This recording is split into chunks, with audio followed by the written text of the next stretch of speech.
Hello and welcome, আমি Habibur Rahman digital হেল্পের পক্ষ থেকে সবাইকে জানাই স্বাগত। আজকে টিউটোরিয়ালটা মূলত হলো যে আমরা একটা প্রতিষ্ঠানের জন্য করে, একটা কোচিং বলেন বা একটা স্কুলের জন্য করে ভর্তি চলছে এ ধরনের একটা বিজ্ঞাপন কিভাবে তৈরি করতে পারি এ সম্পর্কে মূলত টিউটোরিয়ালটা। আমার ভিডিও ডিসক্রিপশনে দেখবেন আমি একটা লিঙ্ক দিয়ে রাখছি, আপনার লিঙ্কটি কপি করার পরে যে কোনো একটি ব্রাউজারে গিয়ে সার্চ দেবেন, দেওয়ার পর এরকম একটা ইন্টারফেস আপনাদের সামনে চলে আসবে। এটা একটা পিএলপি ফাইলের লিঙ্ক আছে এখানে। আর অবশ্যই আমার টিউটোরিয়ালটি সম্পূর্ণটা দেখবেন, কেননা 6 সংখ্যার একটা পাসওয়ার্ড প্রয়োজন হবে। পাসওয়ার্ডটি কালেক্ট করার পর এখানে দেওয়ার পরে আমরা কিন্তু সাবমিটে ক্লিক দেবো। জাস্ট পাসওয়ার্ডটি আমি এখানে টাইপ করতেছি। এরই ফাঁকে আপনি আমার ইউটিউব চ্যানেলে যদি নতুন হয়ে থাকেন তাহলে অবশ্যই আমার ইউটিউব চ্যানেলটি সাবস্ক্রাইব করবেন, পাশে থাকা বেল আইকন বাজিয়ে আমার সাথেই থাকবেন নতুন আপডেটের জন্য করে। জাস্ট এখানে পাসওয়ার্ডটি টাইপ করবেন। পাসওয়ার্ডটি টাইপ করা হয়ে গেলে সাবমিটে একটা ক্লিক দেবেন। জাস্ট এভাবে সাবমিটে ক্লিক দিবেন, দেওয়ার পরে এরকম একটা ইন্টারফেস আপনাদের সামনে চলে আসবে। জাস্ট এই অপশনটিতে একটা ক্লিক দিবেন। ক্লিক দেওয়ার পরে এখানে জিমেইল অ্যাড না দেওয়া থাকলে জিমেইলটি অ্যাড দিয়ে নেবেন। নেওয়ার পরে একটু ওয়েট করতে হবে। ওয়েট করার পরে এখানে হলো যে থ্রি ডট একটা ক্লিক দিতে হবে আমাদেরকে। সেই অপশনটিতে যাওয়ার পরে থ্রি ডটে ক্লিক দিব। দেওয়ার পরে এখান থেকে ডাউনলোড অপশন একটা পেয়ে যাব। সেখানে যদি ক্লিক দিই তাহলে কিন্তু এই পিএলপি ফাইলটি আমার ফোনে ডাউনলোড হয়ে যাবে। জাস্ট পিএলপি ফাইলটি ডাউনলোড হয়ে গেলে এটা মিনিমাইজ করে দিয়ে আমরা পিকচার ল্যাব যে অ্যাপসটি আছে সেই অ্যাপসটি আমাদেরকে এখন ওপেন করতে হবে।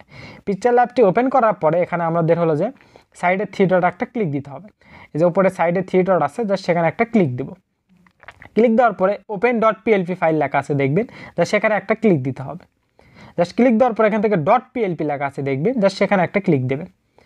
ক্লিক দেওয়ার পর একটু স্ক্রল ডাউন করবেন। আমরা যে পিএলপি ফাইলটি ডাউনলোড দিলাম সেটা যে ফোল্ডারে আছে সেখানে গিয়ে আমাদেরকে এখন সিলেক্ট করতে হবে।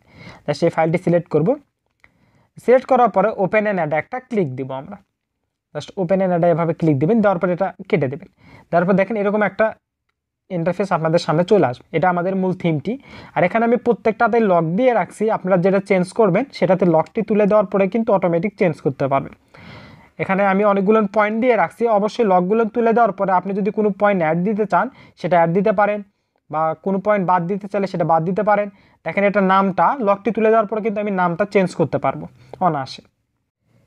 এখানে মূল কথা হলো যে আমরা যেটাতে কাজ করতে চাচ্ছি সেটাতে জাস্ট আমরা সিলেক্ট করার পরে যদি লকটা তুলে দেই তাহলে কিন্তু সেটা আমরা চেঞ্জ করতে পারবো অনায়াসে। এইখানে আমি যতগুলো পয়েন্ট দিয়ে রাখছি, আপনারা যদি অ্যাড দিতে চান কোনো কিছু জাস্ট লকটি তুলে দেবেন। তুলে দেওয়ার পরে কিন্তু ডবল ট্যাপ দিলে সেখানে কিন্তু আমরা যে কোনো কিছু লিখতে পারবো।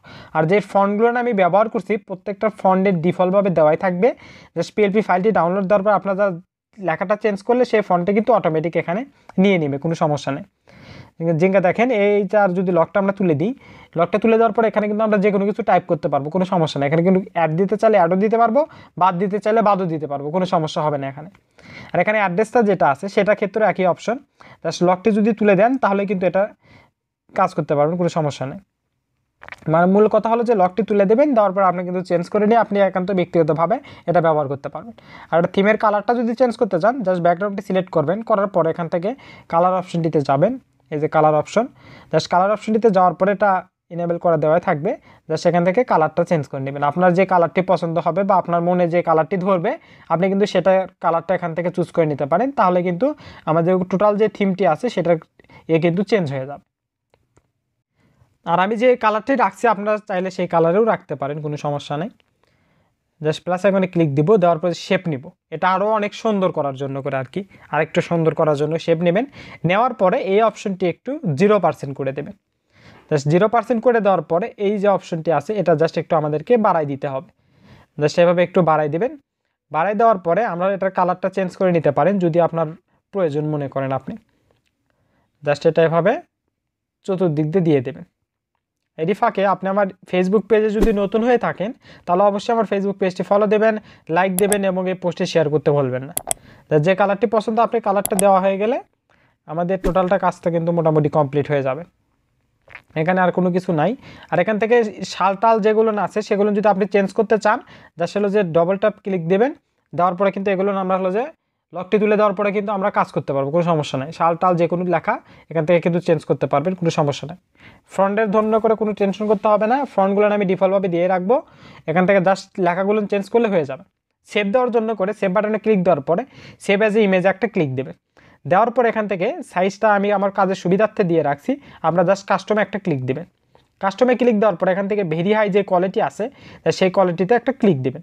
দেওয়ার পর এখান থেকে সেভ টু গ্যালারিতে যদি ক্লিক দেন তাহলে কিন্তু আমাদের যেই পোস্টারটি আছে এটা কিন্তু আমাদের গ্যালারিতে সেভ হয়ে যাবে। আর এখন প্লাস আইকনে ক্লিক দিয়ে আমি যদি একটু আপনাদের দেখাই যে এটা টোটালের থিমটা যদি আমরা চেঞ্জ করতে চাই বা এটা যদি সাদা কালো করতে চাই, সেক্ষেত্রে আমি এটা আবার নিচ্ছি, সেটা আমি আবার নিচ্ছি, এটা সিলেক্ট করতেছি, একটু ছোটো করে নিই। এটা টোটালটা থিম চেঞ্জ করতে চাইলে এটা সিলেক্ট থাকা অবস্থায় এখানে কালার ইফেক্ট নামে আমরা একটা অপশন পাবো, সেই অপশনটাতে ক্লিক দেবেন। দিয়ে এটা যদি কম বেশি করেন তাহলে কিন্তু এটা টোটাল যে থিম আছে সেটার কিন্তু কালারটা মানে চেঞ্জ হতে থাকবে। আপনার যে কালারটি পছন্দ, এটা সাদা কালো করে নিতে পারেন, কোনো সমস্যা নেই। আপনার যে কালারটি পছন্দ হবে আপনি কিন্তু সেই কালারটি করে নিতে পারেন। আমার টিউটোরিয়ালটি দেখে যদি আপনি উপকৃত হয়ে থাকেন তাহলে অবশ্যই আমার ইউটিউব চ্যানেলটি সাবস্ক্রাইব করবেন, পাশে থাকা বেল আইকন বাজিয়ে আমার সাথেই থাকবেন নতুন আপডেটের জন্য করে। আপনাকে ধন্যবাদ আমার টিউটোরিয়ালটি সম্পূর্ণ দেখার জন্য।